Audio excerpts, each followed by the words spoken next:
To Heba. So Heba Makram is the project transformation lead for HR at Emirates, and it's quite staggering. 80% of organisations have either just completed their HR transformation or are about to start one. So I think it's really good that Heba's here to give us a few tips on how to cope with that. So Heba, over to you. So I'm afraid that I am the last person between you and lunch, but I promise you I'm going to try to finish on time and not keep you longer. Before we get started, I want you to imagine this with me. I want you to imagine working for an organization that is obsessed about people. An organization that understands your needs, your wants, the aspirations, and also what makes you tick. An organization that actually empowers you to become the best that you can be, celebrates your success, and honors your uniqueness. An organization that is committed to offering you a great working experience. How do you feel about that? So how do you feel if you know that today as HR professionals, you actually have a great opportunity to play a significant role in transforming your HR and enabling that reality to your people? How does that make you feel? Yeah. So, every other day we hear about a new organization going through some form of transformation, be it digital transformation, HR transformation, or even business transformation. So there's no doubt that transformation has become one of the most overused terms in business today. It's actually sometimes too overused to refer to any form of change, however big or small. But what is transformation?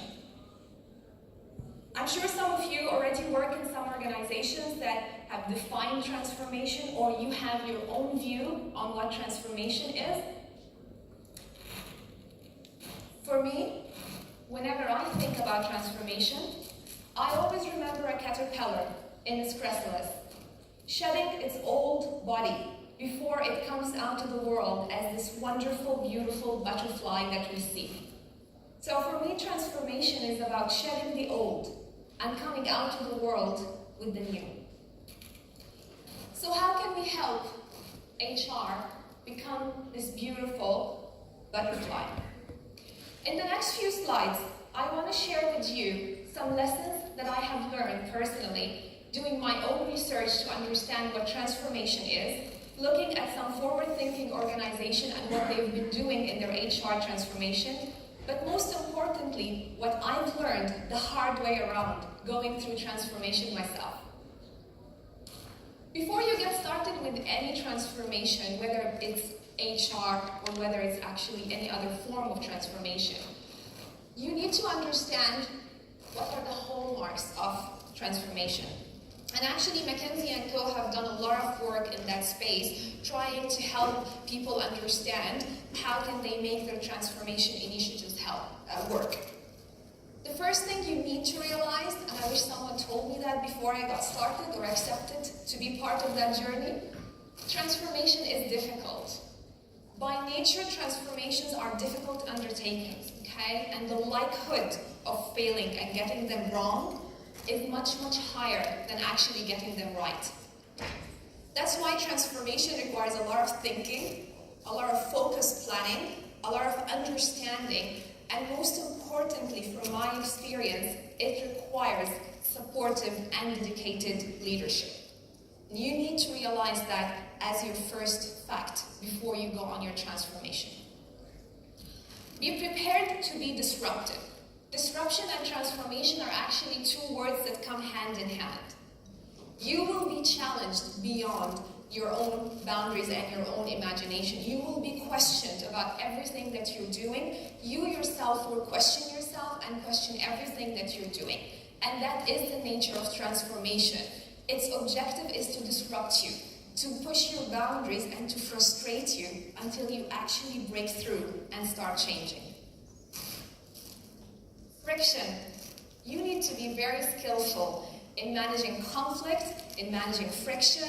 There will be increased anxiety, increased resistance, but most importantly, transformation might create a divide in your organization between those who really genuinely want to change and those who are tempted to stay in the zone of why fix it if it's not broken. And you need to know how to manage both groups. Changing some of your HR policies, updating some of your practices and processes, automating some of your HR services, all great, but that's not transformation. That's what we call incremental change. More often when we are on a transformation journey, we become so tempted to do those minor changes and minor tweaks as we go and refer to them as transformation. Don't fall in this trap. Transformation is much, much bigger than just doing incremental changes here and there. The last point is mistakes. They're going to be your best friends. You're going to make mistakes. You're going to make the wrong decisions. You're going to make wrong choices. You're going to get your finances wrong. You're going to have the wrong people on that journey. And you will fail at some point. But that's okay, because that's the true essence of transformation. We fall fast, and we bounce back quickly, and we learn from our mistakes. So learn to celebrate your mistakes and learn from them, rather than allowing them to stop you from actually moving forward. The next thing I want to talk to you about today is have a clear vision. Now, I keep hearing about organizations initiating their HR transformation because they happen to be going through a digital transformation or a business transformation or any other sort of change that the organization is about to experience. And while at first instance, these appear to be very good reasons for you to start transforming your HR, trust me from experience, this is not enough. Because if anything else goes wrong with these transformation initiatives, you will stop. Because what you've done is, you've embraced someone else's vision and someone else's why. So before you go on that journey, define your own why. Why is it important for you to transform your HR? How will it look like at the end of that journey? What value would it add to your business at the end of that journey? And be very clear about your vision. Because that's what's going to instill commitment. And that's what's going to inspire other people in the organization to want and come with you on that journey. And communicate, communicate, communicate until you yourself become a broken record. People will always want to be reminded, why are you taking them through that journey? And what is it that they look for at the end?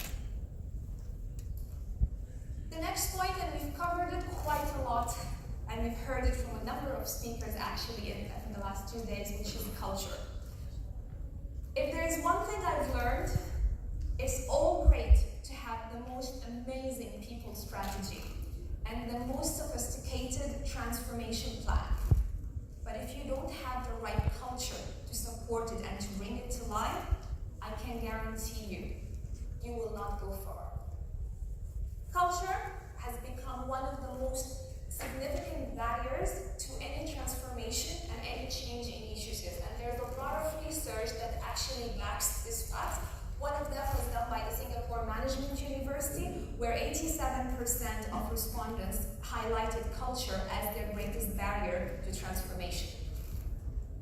So my advice to you, the first thing you need to do is you need to have an honest view and a clear assessment of your current culture.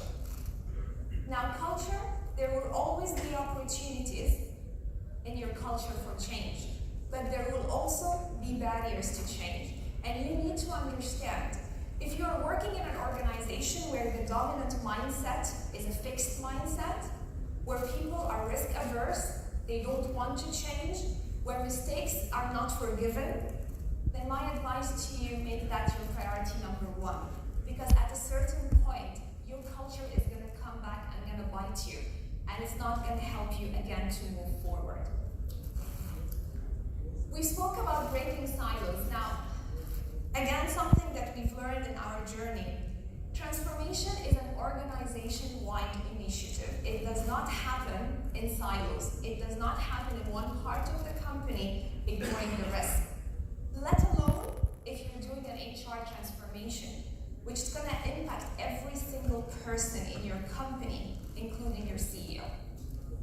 So the silo mindsets that are blocking us, and we by default see that this becomes the norm as we go and work for big organization where this just happens by default.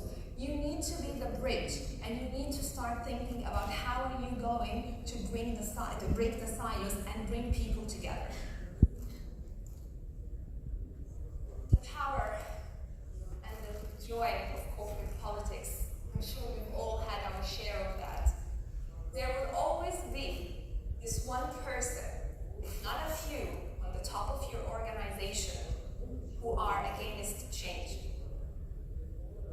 You need to realize that it's human nature to gain power from familiarity and knowing. And I hate to break the news. Transformation is about uncertainty and it's about unknowing. And what happens here is that people become threatened and their power becomes shaken. You know your organization best. You know where are the pockets of power in your company. Those people are very critical for your success. You need to build bridges with them. You need to bring them on board. They need to be your voice in the organization because they have the power to stop you or support you. The last point, culture. Doubt and cynicism. You will always have those people who will walk to you and tell you, this is never going to happen. This change is not going to work for us. That is their reality. That should never be your reality if you are leading transformation in your organization. Okay? Trust me, there will be days that you will doubt yourself. You will wake up in the morning, you will go into an office, and you will just bang your head at the wall and say, what the hell am I doing here? Why am I even doing that? And that's okay. You are human too. That's normal. But don't allow doubt to bring you down. There's a fine line between questioning yourself for healthy reasons and when actually doubting that you can drive that transformation. There will always be those people who will come to you and wait until you fail so that they say, I told you so. And this is your golden opportunity to turn your failure around very quickly, and you get back to them and say, I told you so. So be mindful that some feelings and emotions will always come into place. They will have an impact on you and your team, and you need to be prepared in how you're going to manage them. The next point I want to talk about, and again, we've had a good presentation in the morning by Anna. She's not here now. But if you haven't read actually Anna's and Professor Peter Capelli's article on HR going digital, I really recommend you do, because it puts a lot of things in perspective. Now, the world of work has been undertaken by agile management. And we're seeing more and more organizations, whether it's Facebook, Amazon, Google, we've heard about IBM this morning, transforming themselves to become agile organizations. And what started in the IT and the tech world, we are seeing it now spelling over and is becoming integral part of other parts of the organization and level of HR. There's a lot of research out there that tells us that agility and collaboration are one of the two key factors for success in organizations. The time has come for us as HR to start understanding what agility is and to start embracing it. And some of the lessons that we've learned along our journey is become people obsessed. We saw the manifesto this morning, the Agile Manifesto, and actually one of the most critical principles of that manifesto is putting people at the center of everything we do. More often, we as HR people are pushed to make decisions for the benefit of the organization, forgetting who is our customer. We are in the human business. Our people are our customer. And when you're going through a transformation journey, you will be making big decisions that's going to have impact on those people. Don't forget about them. Yeah, this is not a moment for glory for yourself as an HR. This is actually for your people. So be obsessed about them and keep them at the center of everything that you're doing. We've also heard about collaboration and cross-functional. Now, I cannot emphasize more on the power of having collective minds in a room that come from different backgrounds, different experiences, coming all together to co-create. Trust me, there is just power in forming cross-functional teams, and we as an HR, we can learn a lot from people who have different expertise from us. They bring a lot of value and a different perspective, and most importantly, involving your people, as we heard yesterday from Mark, in this co-creation journey. But when you do that, please remember, those self-managed cross-functional teams will not survive in your bureaucracy and hierarchy. That they won't. Because those teams are not empowered by status, by seniorities, by fancy titles. They are empowered by delivering and by co-creating. And more often we see the most junior leading that team, not the most senior. So you need to make sure that the platform is there for them to co-create. They are protected. Bureaucracy and hierarchy is being removed from around them so that they actually have the space to come out with great work for you. The last point is think talent. Let's be honest. The people who got you where you are today might not be the same people who will get you where you want to be tomorrow, and that's okay. Working in an agile fashion is not everyone's cup of tea. Some people struggle when boundaries become blurry. Some people struggle when there is no structure and there is no hierarchy. Some people struggle when there is no one on top of their heads telling them what to do and what not to do. And that's okay. That's fine. You need to pick your talent very well. You need to make sure that the people who are going to come with you on that journey are the people who have the right mindset. They're curious, they want to grow, they want to challenge themselves, and most importantly, they want to see the change happening. Don't take anyone on that journey because they will become your roadblockers after some time. The last point I want to talk about today is make it about your employee experience. Now, if you don't know what your clear vision is, and you want one reason to transform your HR, make it about your employee experience. Research has actually shown us that organizations that offer great employee experience provide the best customer service, innovate at a faster rate compared to other companies, win the war for talent, because they just attract the best. And they have more admiration and respect, which subsequently increases the value of their brand. So if after those 2 days and after this presentation you're still questioning whether investing in your employee experience is worth it or not, I urge you to think twice. So what do we do here? The first thing I'm suggesting, create a place where people want to be. More often, we see organizations operate from the mindset that actually people today just need jobs. Well, with globalization, advancement in communication and commuting, the world has become a small city. Talent today have more visibility and more access than they ever did. I hate to break the news, but power has changed from organizations to people. People today are very selective and they can make choices that they've never done before. So you need to create a place where they want to be, not to create a place where they need to be because you happen to pay them more than someone else. Know your people. Oh my God, I can't even stress about that. Research is telling us today that we have 4 to 5 generations working side by side. What do we know about them? Those people have different needs. They have different backgrounds. They have a completely different perspective on life, let alone. What are we in HR doing? We always fall into the trap of, we know our people, we know what they want. The one-size-fits-all works perfectly. No, not on that journey. People in the customer experience spend a lot of time analyzing consumer behavior and understanding what the consumers and the customers need before they design a product or offer a service. My question to you, what is it that we're doing in HR? I'll leave it to you. Create moments that matter. Employee experience is about creating those moments that are specific to your organization, that are personalized to your people. It's about making sure that along the way, the experience of the people are kept in the heart. There is a lot that we in HR can learn from customer experience experts.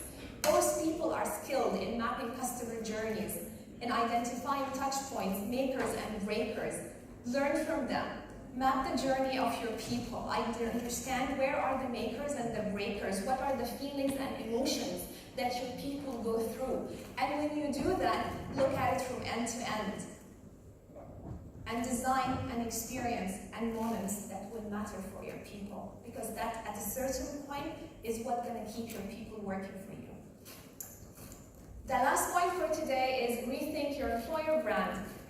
One of the common statements that I keep hearing from organizations is, we don't have a problem in attracting talent.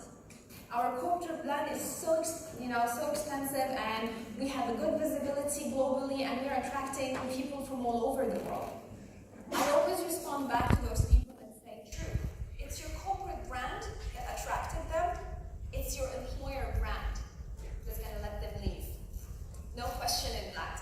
So if you're offering your customers an A-class experience and offering your people a D-class experience, I guarantee you those talent won't stay for long. And when they leave, they're going to become very vocal. So after some time, your corporate brand is no longer going to sustain you. So spend time defining the foundations of your employer brand. Make sure it's as equally strong as your corporate brand. And that was the end from my side. Thank you.